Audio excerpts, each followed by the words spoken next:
സംസ്ഥാനത്തെ കോഴിക്കച്ചവടക്കാരെയും ഉപഭോക്താക്കളെയും പ്രയാസത്തിലാക്കി കോഴിയിറച്ചിക്ക് തീപിടിച്ച വില വർധനവ്.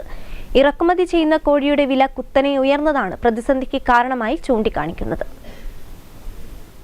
കോഴിവില ക്രമാതീതമായി കുതിച്ചുയരാൻ തുടങ്ങിയതോടെയാണ് ചെറുകിട കച്ചവടക്കാരും ഉപഭോക്താക്കളും ഏറെ പ്രതിസന്ധിയിലായത്. ദിവസേന വലിയ കച്ചവടം നടന്നിരുന്ന സ്ഥാനത്ത് ഇപ്പോൾ വിരലിലെണ്ണാവുന്ന കോഴികളെ മാത്രമാണ് നിത്യവും വിൽപ്പന നടത്താൻ സാധിക്കുന്നത്. വില വർദ്ധിക്കുകയും കച്ചവടം കുറയുകയും ചെയ്ത പശ്ചാത്തലത്തിൽ കോഴിക്കടകളിലെ ജീവനക്കാർക്ക് തൊഴിൽ വരെ നഷ്ടമാകുന്ന സ്ഥിതിയായി.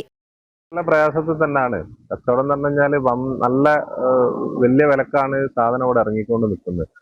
അപ്പൊ നമ്മളെ സംബന്ധിച്ച് എന്താ വെച്ചാൽ നമുക്കിത് ഒത്തുപിടിച്ച് പോകാൻ പറ്റുന്നില്ല. കാരണം സാധാരണക്കാരന് ഇത് വാങ്ങാൻ പറ്റാത്തൊരു വില ആയിപ്പോയി. ഈ വില നിലവാരം താവാതെ ഒരു രക്ഷയില്ല. നമ്മളെ വാടകയും കാര്യങ്ങളും എല്ലാം പ്രശ്നത്തിൽ തന്നെയാണ്. തമിഴ്നാട്ടിലെ വില കൂടുതലാണെന്നുള്ളതാണ് വണ്ടിക്കാരോട് ചോദിക്കുമ്പോൾ പറയുന്നത്. സാധനം നല്ല വിലക്കാ കിട്ടുന്നത്. അതുകൊണ്ട് തന്നെ ഇറച്ചിന്റെ വിലയും അങ്ങനെ വിൽക്കാനേ പറ്റുന്നുള്ളൂ.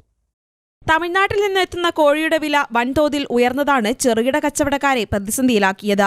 1 കിലോ കോഴി ലഭിക്കണമെങ്കിൽ 230 രൂപയോളം ചെലവാണ് വരുന്നത്. റംസാൻ പ്രതാരവും വിഷുവും അടുത്തതോടെ വലിയ കച്ചവടമാണ് കോഴിക്കച്ചവടക്കാർ പ്രതീക്ഷിച്ചിരുന്നത്. എന്നാൽ വില കുതിച്ചുയർന്നതോടെ എല്ലാ പ്രതീക്ഷകളും അസ്തമിച്ച അവസ്ഥയാണുള്ളത്. അപ്പൊ ഇനിയിപ്പോ വരാൻ പോകുന്നതെന്ന് പറഞ്ഞാല് നമ്മളെ പ്രതീക്ഷയുള്ളൊരു നോമ്പാണ്. നോമ്പിന് അത്യാവശ്യം കാര്യങ്ങൾ കച്ചവടം നടക്കലുണ്ട്.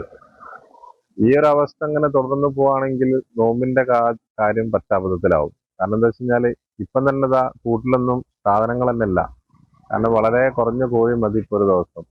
അത്ര അത്യാവശ്യപ്പെട്ട ആളുകൾ മാത്രമേ വന്ന് മേടിക്കുന്നുള്ളൂ. അപ്പൊ സാധാരണക്കാരൻ സ്ഥിരമായിട്ട് ഇങ്ങനെ ഒരു 170-80 റേഞ്ചിലാകുമ്പോൾ ഇങ്ങനെ വന്ന് വാങ്ങിപ്പോകും. അതിലും മേലാകുമ്പം ഇത് ഒരു ബുദ്ധിമുട്ടുള്ള കാര്യം തന്നെയാണ്. കുറഞ്ഞ് കിട്ടണം. കുറഞ്ഞ് കിട്ടിയാൽ നമുക്ക് സെയിൽ നടക്കും. ഇപ്പൊ പണിക്കാർ വരെ ഇല്ലാത്തൊരു സാഹചര്യമാണ് ഇപ്പൊ കടയിൽ. കാരണം പണിക്കാരെ നിർത്താൻ പറ്റാത്ത സാഹചര്യമാണ്. കാരണം ഓന് കൂലി കൊടുക്കാൻ ഇല്ലാത്തൊരവസ്ഥ ഇപ്പോ വാടക വരെ.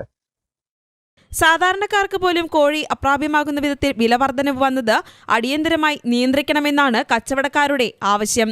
അല്ലാത്തപക്ഷം കോഴിക്കടകൾ നടത്തുന്ന വ്യാപാരികളുടെ നിലനിൽപ്പ് തന്നെ പ്രതിസന്ധിയിലാകുന്ന ഘട്ടത്തിലേക്ക് നീങ്ങുമെന്ന് കച്ചവടക്കാർ പറയുന്നു. News bureau, Kozhikode.